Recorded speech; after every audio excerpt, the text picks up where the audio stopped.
بسم اللہ الرحمن الرحیم۔ معزز ناظرین، جیسے کہ آپ لوگ جانتے ہیں کہ ہندوستان کے اندر بہت ہی خطرناک ماحول ہے اور ہر طرف مسلمانوں پر حملہ آور ہے، مسلمانوں پر ظلم ہو رہا ہے، لیکن کوئی ایک بھی آدمی مسلمانوں کے حق میں آواز اٹھانے کے لیے تیار نہیں، مسلمانوں کے حق میں آواز اٹھانے کے لیے تیار نہیں۔ کوئی اور بات ہوتی ہے، مسلمانوں کے خلاف بکواس بازیاں چلتی ہیں، مسلمانوں کے خلاف آوازیں چلتی ہے نیوز چینلوں پہ، لیکن آج جو مسلمانوں پر ظلم ہو رہا ہے، گجرات میں ہو رہا ہے، دہلی پہ ہو رہا ہے، ایم پی پہ ہو رہا ہے، اڑیسہ پہ ہو رہا ہے، بنگال پہ ہو رہا ہے، بہت سارے جگہوں پر ہو رہا ہے، لیکن مسلمانوں کے حق میں کوئی آواز اٹھانے کے لیے تیار نہیں۔ ابھی مسلمان ظلم سہ رہے ہیں، مسلمان برداشت کر رہے ہیں، آئندہ مسلمان برداشت نہیں کریں گے۔ وجہ یہ ہے، میں آپ کو بتا رہا ہوں، مسلمان بھی اس بات کو سنیں اور مسلمانوں کے علاوہ جو مذہبیں ہیں وہ بھی اس بات کو سنیں۔ اللہ کے رسول صلی اللہ علیہ وسلم نے ارشاد فرمایا تھا، یکون هذه الامہ بعث الی السندھ والہند۔ اللہ کے رسول صلی اللہ علیہ وسلم نے فرمایا تھا کہ سندھ اور ہند کے راستے پر ہوگا اور مسلمانوں کا غلبہ ہوگا۔ پھر اس وقت آپ کیا کرو گے؟ اس وقت آپ کیا کرو گے؟ مجھے امید ہے کہ انشاءاللہ مسلمانوں کی حکومت جب تک ہوگی، مسلمان عدل و انصاف قائم کریں گے، مسلمان اپنے حق کے لیے لڑیں گے انشاءاللہ۔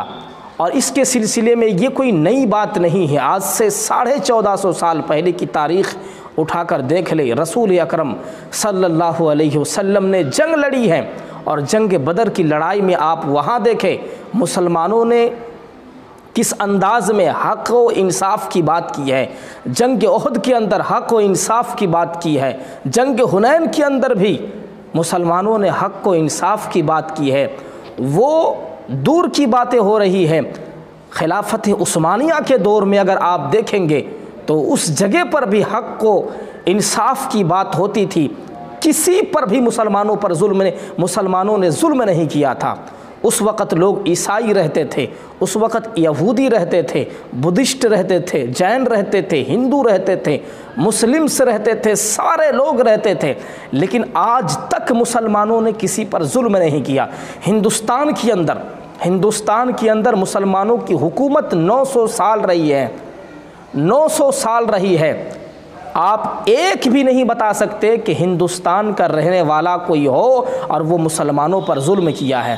الٹا ہم نے جو لڑائی کی ہے انگریز کے ساتھ، جو ہم نے غیروں کے ساتھ لڑائی کی ہے، اور ہندوستان سے جب ہم ان کو نکالنے کی بات کی ہے تو سب سے پیش اور سب سے پہلے مسلمان آگے تھے۔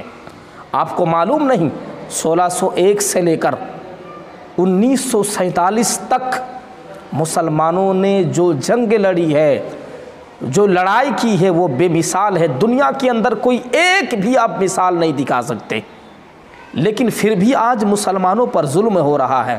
آج دہلی کے اندر مسلمانوں کو بے دہاڑے مارے جا رہے ہیں، کاٹے جا رہے ہیں، کوئی سامنے آنے کے لیے تیار نہیں۔ ہم نے سوچا تھا کہ حکومت ساتھ دے گی، ہم نے یہ سوچا تھا کہ پولیس ساتھ دے گی، لیکن یہ الٹا ہو رہا ہے، بلکہ حکومت اور پولیس بھی اس گنڈوں کے ساتھ دے رہے ہیں جو یہ نہیں ہونا چاہیے تھا۔ آج مسلمانوں کی مسجدوں کو گرائے جا رہے ہیں۔ اس سے پہلے میں نے آپ حضرات سے کہا تھا کہ مسلمانوں کے ساتھ جو ظلم ہو رہا ہے وہ مسلمان برداشت کر رہے ہیں، اور انشاءاللہ جب تک ہمارے اس حق پر ہوں گے ہم برداشت کریں گے، لیکن برداشت کی بھی ایک حد ہوتی ہے۔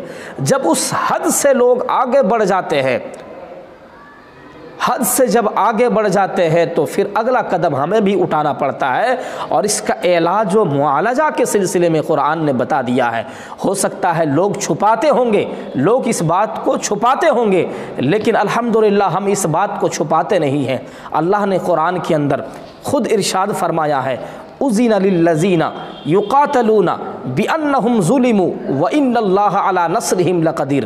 اللہ نے کھلم کھلا لوگوں کو یہ سمجھا دیا ہے کہ اجازت دی جاتی ہے ان لوگوں کو اجازت دی جاتی ہے جنگ کرنے کی جو تمہارے ساتھ ظلم کیا ہے، جن لوگوں نے تمہارے ساتھ ظلم و بربریت، تمہارے ساتھ جو ہے قتل و قتال کیے ہیں، تم کو اجازت دی جاتی ہے کہ تم بھی ان کے خلاف لڑیں۔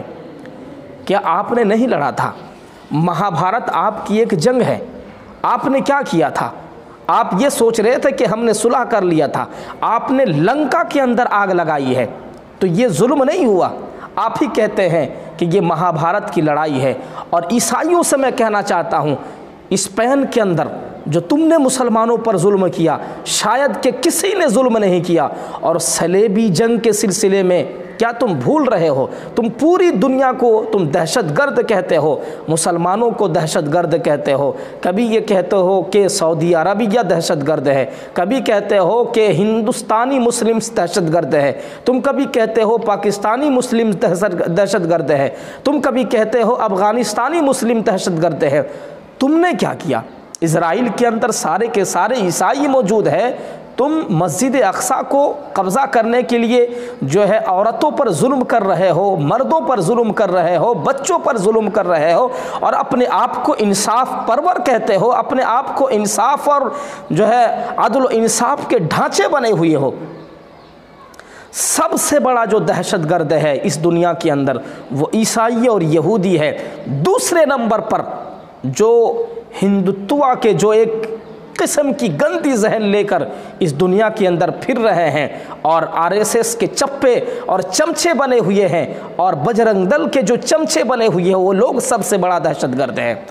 میں ان لوگوں کا قدر کرتا ہوں جو جمہوریت کو اب تک قائم کر کے رکھے ہیں۔ ہندو سماج کے اندر بہت سارے لوگ اس طرح کے ہیں جو ابھی بھی جمہوریت پر قائم ہیں اور جمہوریت کو سجا کے رکھے ہوئے ہیں، میں ان کی عزت بھی کرتا ہوں۔ لیکن وہ لوگ جو اپنے آپ کو ہندوتوا کے گنڈا بتاتے ہیں اور اپنے آپ کو جو ہے دہشت گرد بتاتے ہیں، آپ ان کے خلاف چینلیں کیوں نہیں چلاتے ہیں؟ آپ ان کے خلاف ڈیبیٹ کے اندر بکواس بازی کیوں نہیں کرتے ہو؟